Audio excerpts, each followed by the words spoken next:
ఏకంగానే మరి పథకాలు ఇచ్చింది. మరి ఇటు ఈ టీడీపీ ప్రభుత్వ హయాంలో ఏ పథకం వచ్చిందండి? జనాలు ఇబ్బంది పడుతున్నారుగా. అంటే కొంతవరకు చూసుకుంటే అన్న కొంచెం ధరలు కూడా ఎక్కువే ఉన్నాయి అంటున్నారు. ఎలా అనిపించింది నిత్యావసర సరుకుల ధరలు వీటితో పాటు? ధరలు ఎక్కువ ఉన్నాయండి. మరి పదవి ఏకంగానే అన్నీ అమలు చేస్తున్నారు కదా. ఏది కూడా అమలు చేయలేదు కదా. మరి జగన్ గారు పదవి ఏకంగానే ఏ పథకమైనా సరే అమలు చేశారు. ఏ బాధలున్నా కరోనా ఇబ్బందుల్లో ఉన్న 2 సంవత్సరాలు కరోనా ఇబ్బంది వచ్చింది, అయినా సరే చెప్పారుగా, మరి చేశారుగా. మరి ఏది ఏ పథకం వచ్చింది ఇప్పుడు చెప్పండి. మరి అమ్మ కూడా అన్నారు, ఏది ఒక అబ్బాయికైనా ఒక పాపకైనా వచ్చిందా? ఎవరికి రాలే పథకం. కొంచెం ఈ ఉచితాలు ఇవ్వడం వల్ల రాష్ట్రం లోటు బడ్జెట్లోకి వెళ్తుందనే కదా పథకాలు కొంచెం సమయం ఇవ్వమంటున్నారు, అప్పు చేయాల్సిందే అన్నారు కదా సార్ కూడా. మరి ఆ ప్రభుత్వం పథకాలు ఇచ్చింది, మరి ఈ ప్రభుత్వం ఏం చేస్తుందండి? మరి పథకాలు ఇవ్వాలి కదా, ఇచ్చి చూపించాలి కదా ప్రజలకి. మరి ఏది ఏ పథకం వచ్చింది చెప్పండి పోనీ, పలానా పథకం వచ్చిందని చెప్పండి పోనీ అన్న. మరి ఏంటన్నా కంపెనీలన్నా వస్తాయి అంటారా? అమరావతి పోలవరం ఎలా ఉండబోతుంది?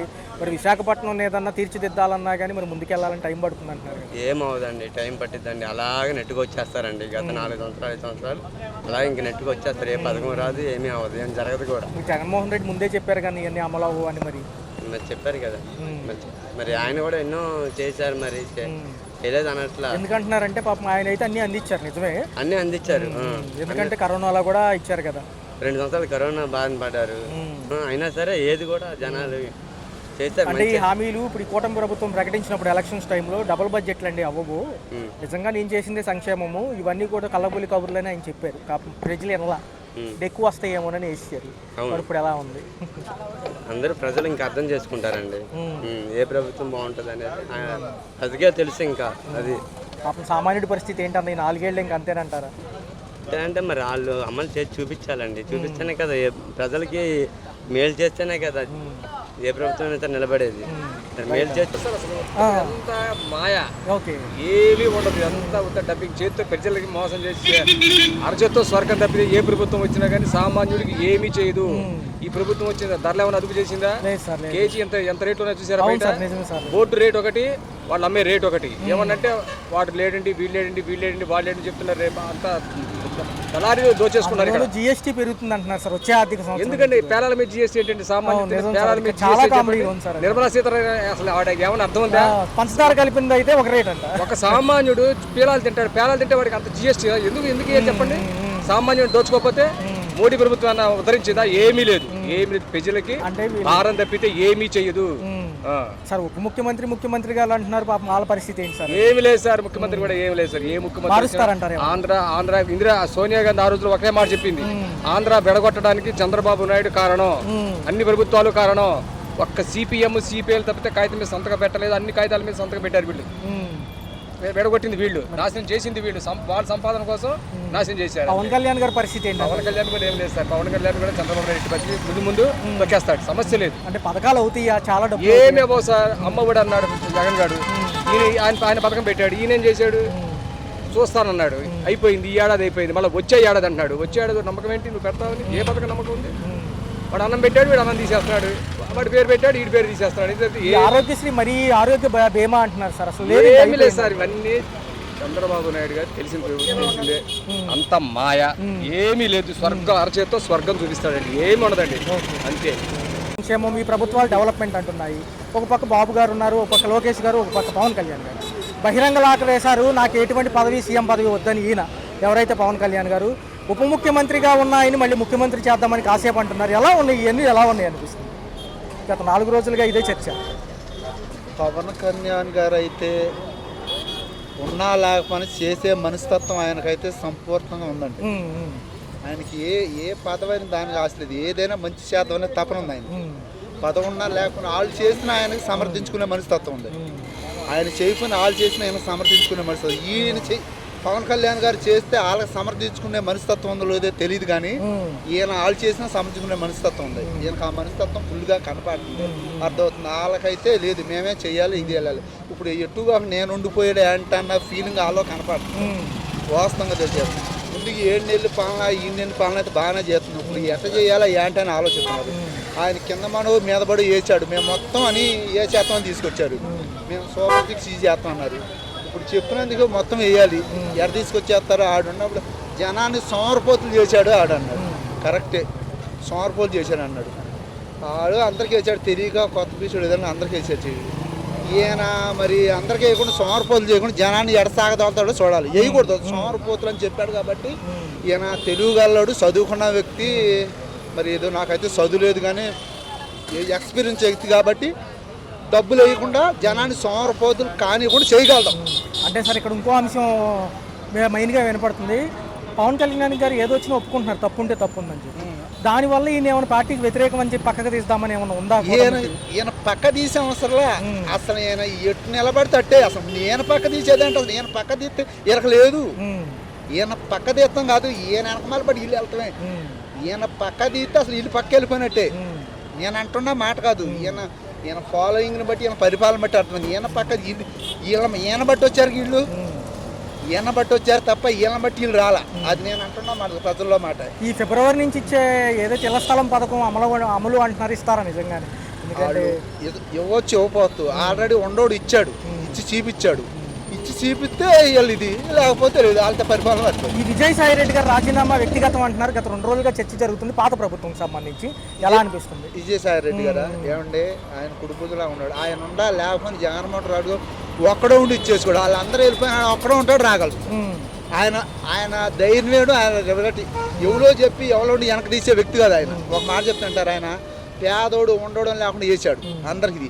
ఈయనే కరెక్ట్. జనం సోమరపోతులు అయినా గుర్తించాడు. వీడు అందరికీ వచ్చాడు. ఇదే తప్పు అని చేసి జగన్ వచ్చాడు. వీడు సోమరపోతులు అందరికీ వేడు. సోమరపోతులు మొత్తాన్ని పనికి పంపిస్తాడు. ఈ ఫిబ్రవరి నుంచి మళ్ళీ పాదయాత్ర అంటున్నారు జగన్ గారు. ప్రజల్లో ఒపీనియన్ ఎలా ఉంటుంది? జగన్మోహన్ రాజు గారు ఎందుకంటే ఇంట్లో కూర్చున్న దానికి చంద్రబాబు నాయుడు కరెక్ట్. జనాన్ని, ఆడవాళ్ళు మొత్తాన్ని గొడ్లు సాగదోడు తాగలేదు పని చేస్తాడు. సోమరపోతులు అయిపోయారు. ఇప్పుడు అరుగుదాలు రేపిస్తాడు. జగన్ వేసిన డబ్బులు మొత్తాన్ని అరుగుదాలు చక్క చేపిస్తాడు. ఇస్తామని చెప్పి నమ్మిన వాళ్ళందరూ ఇంకా మోసపోయినట్టేనంటారా? ఇవన్నీ మోసమే. మోసం, దగా, మోసం.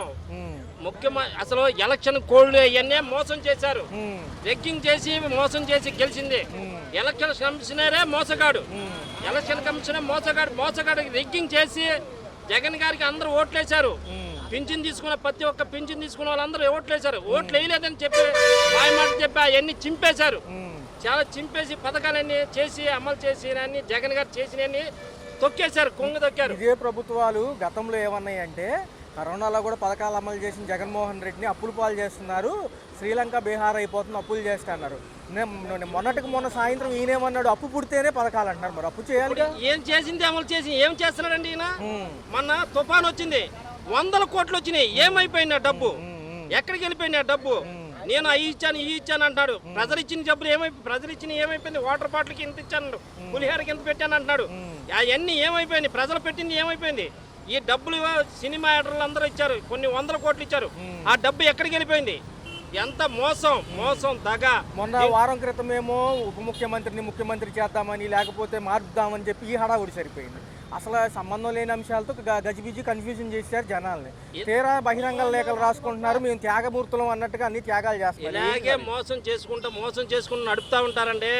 ఇలా ముగ్గురే లోకేషే, చంద్రబాబు నాయుడు, పవన్ కళ్యాణ్ వీళ్ళందరూ ముగ్గురే డ్రామాలు ఆడుతూ ఉంటారు. ఈ డ్రామాలు ఈయనంతా కథ నడుపుతూ ఉంటారు. వీళ్ళంతా జగన్మోహన్ రెడ్డి పరిపాలన బాగా సాగింది. హాస్పిటల్ చూడండి, నాడు నేడు చూడండి, స్కూల్కి వెళ్ళి చూడండి, హాస్పిటల్ చూడండి, వెళ్ళి ఏనాడైనా సరే ఇన్ని రోజులు వచ్చింది. ఏ పథకమైనా ఇచ్చావా? ఏ పథకమైనా చేసావా? స్కూల్కి వెళ్ళావా? ఏ రోజు చూసావా? పిల్లలకి ఇచ్చావా? ఇలా చేసిన నాకు జగన్మోహన్ రెడ్డి మోసగాడు, అన్యాయంగాడు అలా అని దేశించారు. సరే మభ్య పెట్టారు, చెప్పారు, హామీలు ఇచ్చారు. ఎలక్షన్స్లో ఎన్నో చెప్తాము అవుతాయి అని ఆయనే అన్నాడు. పథకాలు చూస్తుంటే భయం వేస్తుంది అన్నాడు. మొన్న ఇలా అన్నాడు, పోలవరం అమరావతికి ఇచ్చిన నిధులు నేను ఇటు మళ్లించలేను, ఏదైతే విశాఖకు కూడా నిధులు ఇచ్చారు ఇవన్నీ మళ్ళిస్తే మళ్ళీ ఆగిపోతాయి అని చెప్తున్నారు. అసలు మరి పథకాలకి హామీలు ఇవ్వడం ఎందుకు సార్? ఇప్పుడు ప్రజలు మోసపోయినట్టే కదండి. పథకాలన్నీ నువ్వు చేస్తానని చెప్పి చేయలేదు. ఎందుకు చేయలేదు? పోలవరం ప్రాజెక్టులు జగన్మోహన్ రెడ్డి మళ్ళీ తగ్గించి కడుతున్నారు. పోలవరం ప్రాజెక్టు తగ్గించి కడుతున్నారు. నువ్వు అన్నిటికీ ఒప్పుకున్నావు. మోడీ దగ్గరికి వెళ్ళి నేను అది అడుగుతాను ఇది అడుగుతానన్నావు. ఏం తెచ్చావు? మోడీ దగ్గరికి వెళ్ళి ఏం తెచ్చావు నువ్వు? మోడీ ఒక మోసగాడు. మోడీ కూడా మోసగాడే. జగన్మోహన్ మోసం చేశారు. సార్ ఏంటి సార్ మరి 4 ఏళ్ళు పరిస్థితి ఏంటి? నిజంగా దావోస్ కూడా వెళ్ళారు, చేతులు ఊపుకుంటా వచ్చారు. అక్కడ జరిగింది కర్ణాటక తెలంగాణ కంపెనీ ఎగరేసుకుపోయింది. తీసుకెళ్తారండి. మోసం అండి. నేను చెప్తాను, మళ్ళీ ముఖ్యమంత్రి జగన్మోహన్ రెడ్డి వస్తేనే పరిపాలన బాగా సాగింది. జగన్మోహన్ రెడ్డి టాప్ చేస్తారు. మళ్ళీ మీకు చేత కాకపోతే జగన్మోహన్ రెడ్డికి ఇచ్చేయండి. మీకు చేత కాకపోతే అమిత్ షా మోడీ కూడా అదే మాట చెప్తాడు, నీకు చేత కాకపోతే జగన్ గారిని ఇచ్చేయి, నీ ఆయన చేసి చూపిస్తాడు. ఎన్నో చేసిన వ్యక్తిని నువ్వు ఇలా మాట్లాడతాం ధర్మం కాదు ఇది. చంద్రబాబు నాయుడు ఎంతో మోసం చేస్తావు, ఎన్నో డబ్బులు లక్షల కోట్లు సంపాదించావు, 100 కోట్లు సంపాదించావు, ఎందుకు సుఖమే ఉంది? ఏముంది? నువ్వేమన్నా ఇది కానీ 100 కోట్లు మనవడి పేరు మీద ఉన్నాయి, 100 కోట్లు మనవడి పేరు మీద వస్తాయా? చిన్నోడి పేరు మీద సంపాదించాడా? ఏం సంపాదించాడు? నువ్వు ఎలా ఇన్ని చాలా ఉన్నాయంత చంద్రబాబు నాయుడు బయటపడతావునండి. సో ఫిబ్రవరి నుంచి మళ్ళీ కార్యాచరణ ప్రకటిస్తున్నారు జగన్ గారు. ఈసారి ఆదరణ ఎలా ఉండబోతుంది? ఎందుకంటే ఈ ఇన్సిడెంట్ కూడా జరిగింది, పథకాలు లేవంటున్నారు ఇంకా. సూపర్. ఈసారి జగన్మోహన్ రెడ్డి మళ్ళీ ముఖ్యమంత్రి అవుతాడండి. జగన్మోహన్ రెడ్డి పరిపాలన అసలు ఎప్పుడూ ఆదరించారండి జగన్మోహన్ రెడ్డిని, ఆయన్ని ఆదరిస్తానే ఉన్నారు. కానీ ఈ ఎలక్షన్ కమిషనర్ మోసం చేసి రెగ్గింగ్ చేపించాడు. జగన్మోహన్ రెడ్డి గెలిచాడు, గెలిచిన వ్యక్తిని ఎలక్షన్ కమిషనరే మోసం చేశాడు. ఇవన్నీ ఆయన స్లిప్పింగ్లన్నీ తీపిచ్చి ఇది రెగ్గింగ్ చేశారు. జగన్మోహన్ రెడ్డి ఆయన గెలిచినట్టే, కానీ ఓడాడు అని అంటున్నారు.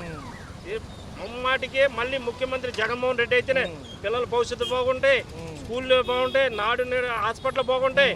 అందరూ ఉద్యోగస్తులు కూడా తిడుతున్నారండి, ఉద్యోగస్తులు జీతాలు రావట్లేదు అంటున్నారు. వాళ్ళ అసోసియేషన్ వాళ్ళు ఏమంటున్నారు? ఇప్పుడు ఒకప్పుడు జగన్మోహన్ రెడ్డి అది ఇది అది అన్నారు, మాకేం చేస్తున్నావు ఇప్పుడు అంటారు, తిడతారు ఉద్యోగస్తులు కూడా. ఉద్యోగస్తులకు ఏమి ఇచ్చావు నువ్వు? జగన్మోహన్ రెడ్డి ప్రేమించాడు. బొప్పరాజు కానీ వెంకట్రావు కానీ వీళ్ళందరూ చాలా చేశారు. వెంకట్రావు అయితే చాలా ఇష్టపడ్డాడు జగన్మోహన్ రెడ్డి. సార్ రెండో చూసుకుంటే కరోనాలో కూడా పథకాలు అమలయ్యాయి, బటన్ నొక్కి కూడా అమలు చేశారు, వాలంటీర్లు కూడా చాలా దగ్గరుండి అన్ని అందించారు. వాలంటీర్లు దండం పెట్టారండి. వాలంటీర్ల వల్ల ఎంతో బాగా చేసిన వాలంటీర్లు వాళ్ళని తీసేశాడు. 10,000 ఇస్తానండి. ఎవరు ఎంతమందిని పెట్టుకున్నాడు? 10,000 ఇస్తానని పవన్ కళ్యాణ్ చెప్పాను. మహిళలు మిస్ అయిపోతున్నారు ఏదో చెప్పాడు. మహిళలు మిస్ అవుతాడు. ఇప్పుడు అందరు ప్రభుత్వం నీదేగా, తీసుకురా, అందరం తీసుకురా, ఎక్కడ ఉన్నారు తీసుకురా. ఎందుకండి దొంగ మాటలు మాయ మాటలు చెప్పడం? సో ఫైనల్ గా ఎలా ఉంటుంది సార్? 4 ఏళ్ళు ఇక అయిపోయినట్టేనంటారా చేతుల్లో? ఇంకా అనవసరం అండి. చంద్రబాబు నాయుడు చేయలేడండి, ఈ పరిపాలన సాగించలేడండి, పథకాలు ఇవ్వలేడండి, ఏ పథకాలు కూడా ఇవ్వలేడు, చేయలేడు. జగన్మోహన్ రెడ్డి వస్తేనే మళ్ళీ ఈ పథకాలన్నీ సాగుతాయి. ప్రభుత్వాలు 8 నెలల పాలన, కొంచెం సమయం ఇవ్వమంటున్నారు వాళ్ళు కూడా, ఏదైనా చేయాలి. ఇప్పుడు రాష్ట్రం గత 5 ఏళ్ల పరిపాలనలో మనం చాలా లోతు బడ్జెట్కి వెళ్ళిపోయాం. అరాచక పాలనతోనే, డెవలప్మెంట్ లేక, అప్పులతోనే సంక్షేమ పథకాలు అమలు చేసి మరి అన్ని లైన్లో పెట్టుకు రావాలంటే ఎవరో పుట్టగానే అమ్మ అంటారుగా, పుట్టగానే పిల్లడే కానీ పిల్లగానే అమ్మ అంటదా? అందగా వయసు రావాలిగా. అలాగే దేనికి కూడా డెవలప్మెంట్ అవ్వాలంటే టైం పట్టుద్ది. దానికి జనం కంగారు పడిపోతే మనం ఏం చేయలేము. ఒక మినిస్టర్గా, ఒక ముఖ్యమంత్రి గారు మనం ఒక్క రకంగా ఒక ఫ్యామిలీ కోసం, మన ఫ్యామిలీలో మనం 4 పిల్లలు పెంచాలంటే అనేక రకాలుగా ఆలోచిస్తాం. మరి రాష్ట్రాన్ని అభివృద్ధి చేయాలంటే ఆయన ఎన్ని రకాలుగా ఆలోచించి అభివృద్ధి చేయాలి. ఎందుకంటే సార్ ఈసారి కేంద్రం సపోర్ట్ కూడా ఉంది కాబట్టి. కేంద్రం సపోర్ట్ ఉంది, అనుకున్న నిధులు వస్తాయి ఏంటి, దానికి తోడు పవన్ కళ్యాణ్ గారు సపోర్ట్ ఉంది ఏంటి, రాష్ట్రం ముందుకు వెళ్తుంది. రాష్ట్రం ముందుకు వెళ్ళడానికి ఇంకా మనకి 4 సంవత్సరాల 4 నెలల టైం ఉంది ఏంటి. ఈ టైంలోపు గాలిలో పడుతుంది ప్రభుత్వం. చంద్రబాబు గారు 2047 విజన్ కూడా చెప్తున్నారు సార్, 2047కి ఎలా ఉండబోతుంది. అందులోనూ మొన్న దావోస్ వెళ్ళి వచ్చారు. కంపెనీలు కొంచెం అటు వేరే రాష్ట్రాలకు వెళ్ళినప్పటికీ తొలి అడుగు పడింది అంటున్నారు చాలా ఆర్థిక విశ్లేషకులు అందరూ కూడా. ఇప్పుడు గత ప్రభుత్వంలో ఏ కంపెనీలైనా వచ్చినాయా? లేదు, శూన్యం. మరి ఇవాళ చంద్రబాబు నాయుడు గారు 8 నెలల పరిపాలనలో ముందు ప్రత్యేకంగా ఏంటంటే అభివృద్ధి ఏ రంగంగా పరిగెత్తిస్తే బాగుంటుంది, యువత ఉద్యోగాలు, నిరుద్యోగ సమస్య పరిష్కారం ఎలాగవ్వాలి అనే దాని మీద బాగా దృష్టి పెట్టాడు. దాని మీద ఏంటంటే అటు అమెరికానే కానీ ఏ దేశంలో అతనికి ఇది ఉంది, దాంట్లో మనం ఎవరు కూడా మాట్లాడడానికి లేదు, చేయగలడు కూడా. దానివల్ల మనం ఏంటంటే టైం పడుతుంది. అంటే సార్ మొన్న కూడా క్లారిటీగా చెప్పారు సారు, ఏమన్నారంటే అమరావతి, పోలవరం, విశాఖ నిధులు కనుక మళ్ళీ సంక్షేమానికి మళ్ళీ ఇస్తే అదే అభివృద్ధి ఆగిపోతుంది అంటున్నారు. అది నిజమే కదా సార్? అంతే కదా. ఇప్పుడు విశాఖ స్టీల్ ప్లాంట్ ప్రైవేటీకరణ చేద్దాం అనుకున్నారు. సరే వీళ్ళు వచ్చారు, కూటమి ప్రభుత్వం వచ్చింది, దాన్ని బ్రేక్ చేశారు కదా. బ్రేక్ చేసి దాని ముందు రన్నింగ్ ఎలా చేయాలో దాని మీద మన దృష్టి పెట్టారు, కొద్దిగా నిధులు సమకూర్చారు, అది ట్రాక్లోకి వచ్చింది. ఇప్పుడు పోలవరం మొదలు పెడుతున్నారు ఆల్రెడీ ఏంటి. ఇప్పుడు అమరావతి ఫుల్గా పరుగులాడుతుంది, దాంట్లో డౌట్ లేదు. గత 5 ఏళ్లలో తొమ్మిది చెట్లు మొలిసినాయి, 9 చెట్లు ఈడాగా పట్టింది ఇప్పుడు 6 నెలలు. అందులోనూ సార్ రియల్ ఎస్టేట్ పరంగా ఈసారి అభివృద్ధి ఉండబోతుంది. రిజిస్ట్రేషన్ ఛార్జీలతో భూ రేట్లు పెరుగుతున్నాయి. భూ రేట్లు పెరిగితే రిజిస్ట్రేషన్ పెరిగింది. మరి డెవలప్మెంట్ కావాలనుకున్నప్పుడు ఛార్జీలు పెరగడంలో తప్పు లేదుగా. రెవెన్యూ ఛార్జీలు పెరిగితే కదా డెవలప్మెంట్ గొప్పపడుద్ది. మరి రెవెన్యూ డిపార్ట్మెంట్లో ఆదాయం లేనిదే మరి ఆయన ఏం చేయగలడు? అందుకని రియల్ ఎస్టేట్ ఉంటుంది, డెవలప్మెంట్ ఉంటుంది, పోలవరం పనులు జరుగుతాయి, విశాఖ ఉక్కు ఆగదు, అమరావతి డెవలప్మెంట్ ఆగదు. 4 ఏళ్ళు బాగుంటుంది అంటారు ఖచ్చితంగా. మా కూటమి ప్రభుత్వం 5 ఏళ్ళ లోపు ఈ రాష్ట్రంలో మళ్ళీ తెలుగుదేశమే రావాలి, ఎన్డీఏ కూటమి రావాలని ప్రజలు అనుకుంటారు.